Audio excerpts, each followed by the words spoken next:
Hello and welcome back to Algebra 1 for Prospect Charter School. This is going to be section 1.6, the order of operations.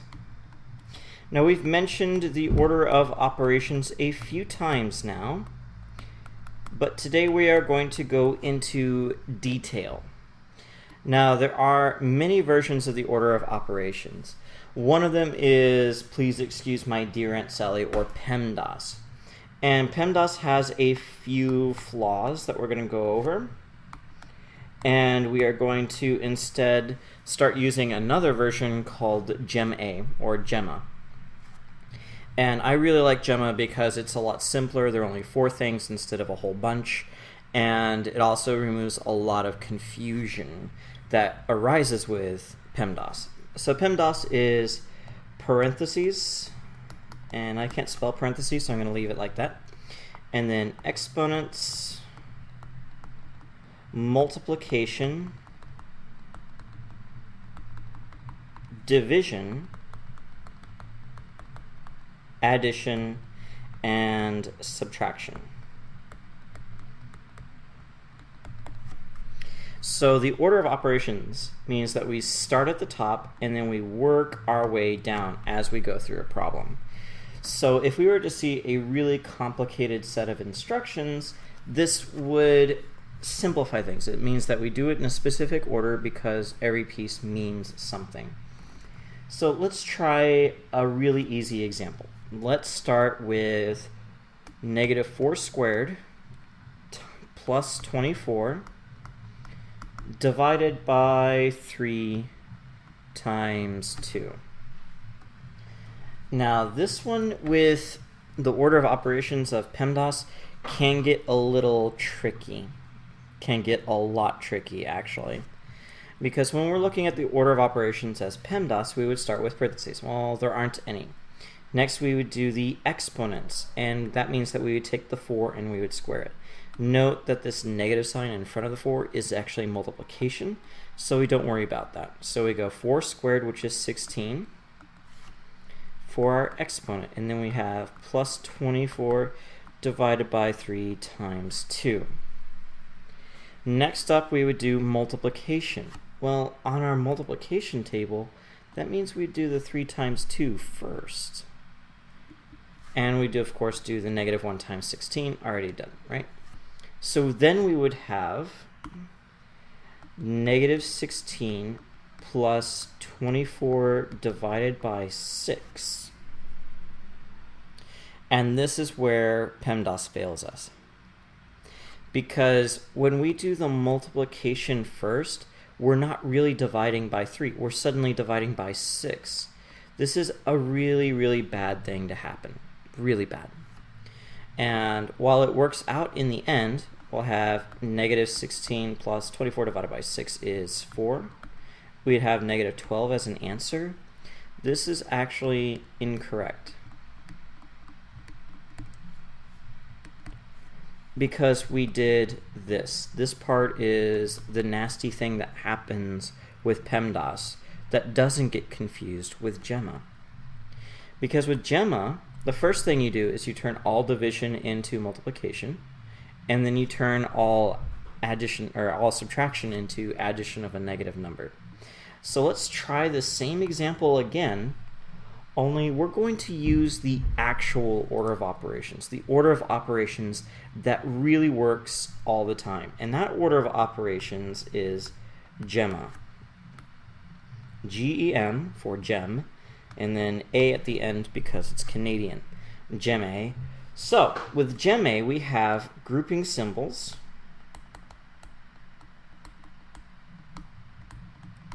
and then exponents, multiplication, and then addition. So with the same example, with, what was the example? Let's see. Let's just rope it and bring it down. All right, so we're going to rope it. So here we go. Oops. Copy. Bring it down.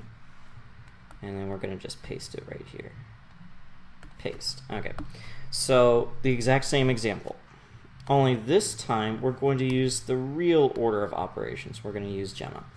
So the first thing that we do is we look for grouping symbols. None. Okay, then we do exponents. 4 squared is 16, so we have negative 16 plus 24 divided by 3 times 2. Now here's where things change. On the multiplication section, we take all division and we turn it into multiplication by a fraction. When we do that on our next line, we'll have negative 16 the same as before, plus 24 same as before, only instead of divided by 3, we're multiplying by 1/3, and then we're multiplying by 2. Now we can do our multiplication. We're going to have negative 16 plus 24. 2 times 1 is 2, so we're looking at times 2/3. And remember from our Fractions Are Friends lesson, 24 divided by 3 times 2. That's how we multiply by a fraction. Divide by the bottom, multiply by the top.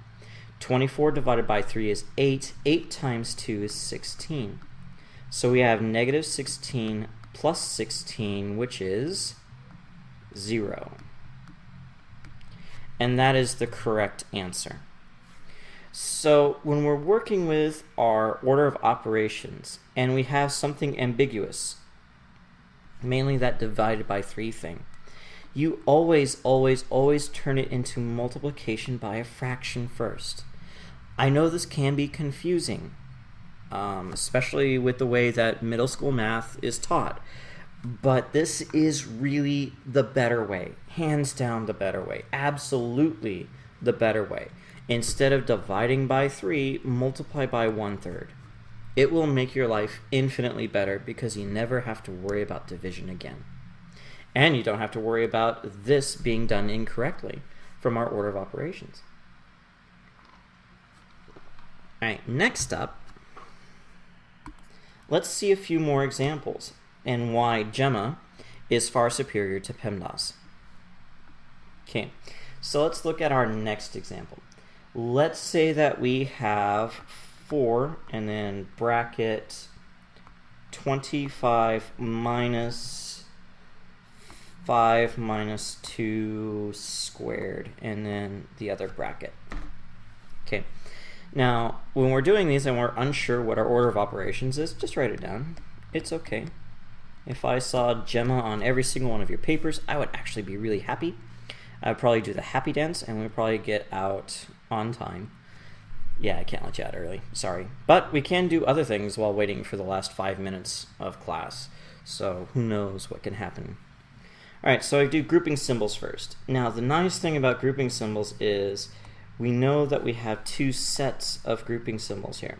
If we were doing parentheses first, we'd probably do just this part and then something else. We would be very in an ambiguous situation. Ambiguous meaning we don't know what's going to happen. So with this one, with grouping symbols, we know we go from inner to outer. So I ignore the big brackets first, and I just focus on what's on the inside of here. So on this one, I'm looking at just 5 minus 2. And 5 minus 2, if you count on your hands, 5, take 2 away, and then you count your fingers, 1, 2, 3. You have 3 remaining. So on the next line, we still have the 4. We still have the square bracket. We still have the 25. We still have the minus sign. We still have the parentheses. We still have it squared. But the inside of what was squared became 3. Now we do the exponents. And if we look at the exponents, we're taking that 3 and we're squaring it. So that would be our next step. We square the 3. 4, open bracket, 25 minus 3 squared is 9. Close bracket. Now, do we do 4 times 25 and then subtract 9? I mean, that is multiplication, right? That's the next thing on the list. Actually, no. Because it's still inside of the grouping symbol, we have to do everything that's inside of the grouping symbol first. That's why Gemma is so powerful. So the last part is the addition portion. 25 minus 9 is 16. So we have 4 on the outside of 16. And whenever we see two numbers next to each other, we automatically assume it's multiplication, especially if there is a grouping symbol near it. So we would say 4 times 16, which is 64. So for our final answer, we would write down 64.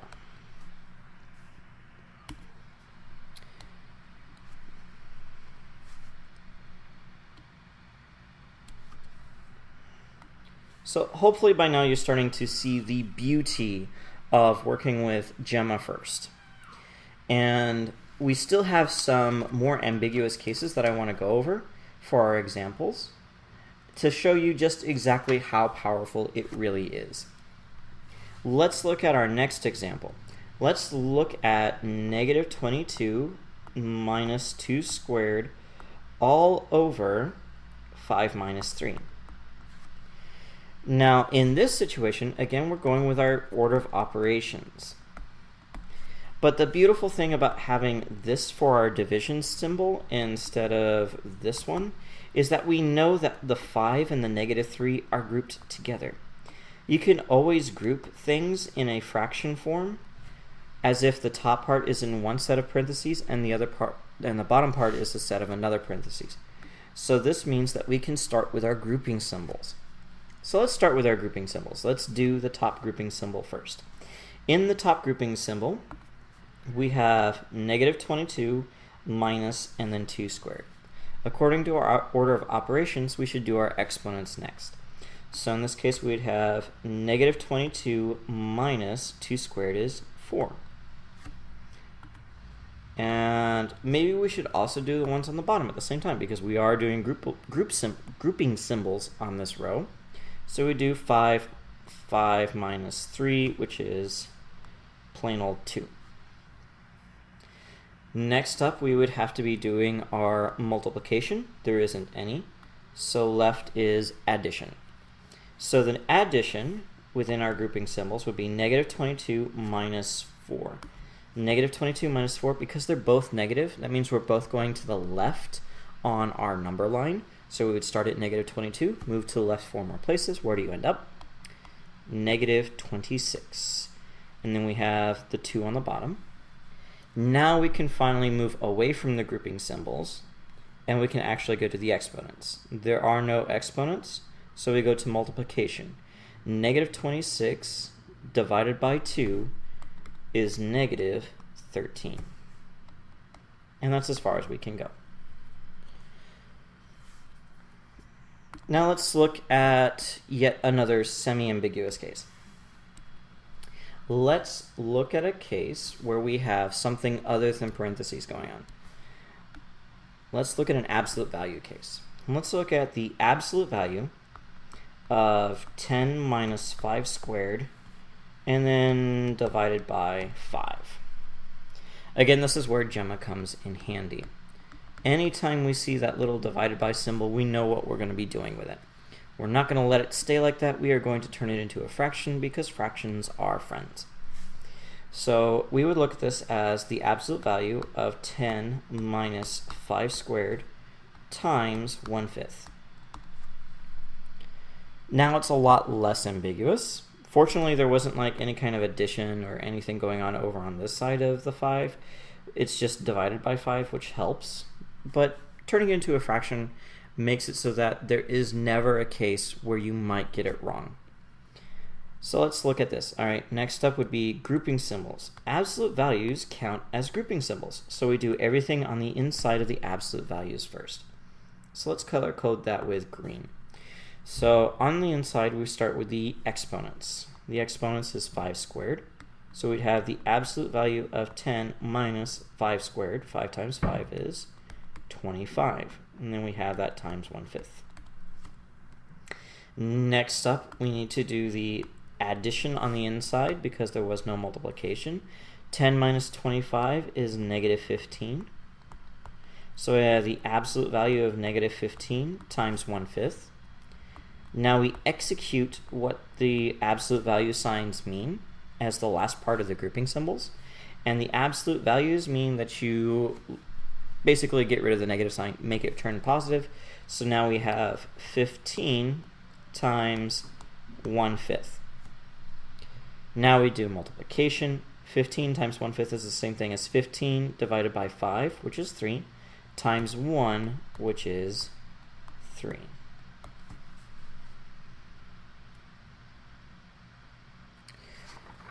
Okay, and that is it for our lesson for today.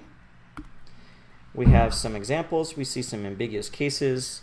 We have some cases why Gemma is way stronger than PEMDAS and why I love it so very much. So here we go. Here is our homework. This is going to be Algebra 1, section 1.6, which is on page 43, and we're going to be looking at numbers for practice 3, 5, 7, 9, 13, 15, 17, 21, 23, 25, 31, 33, 37, 41, 43, 47, 49,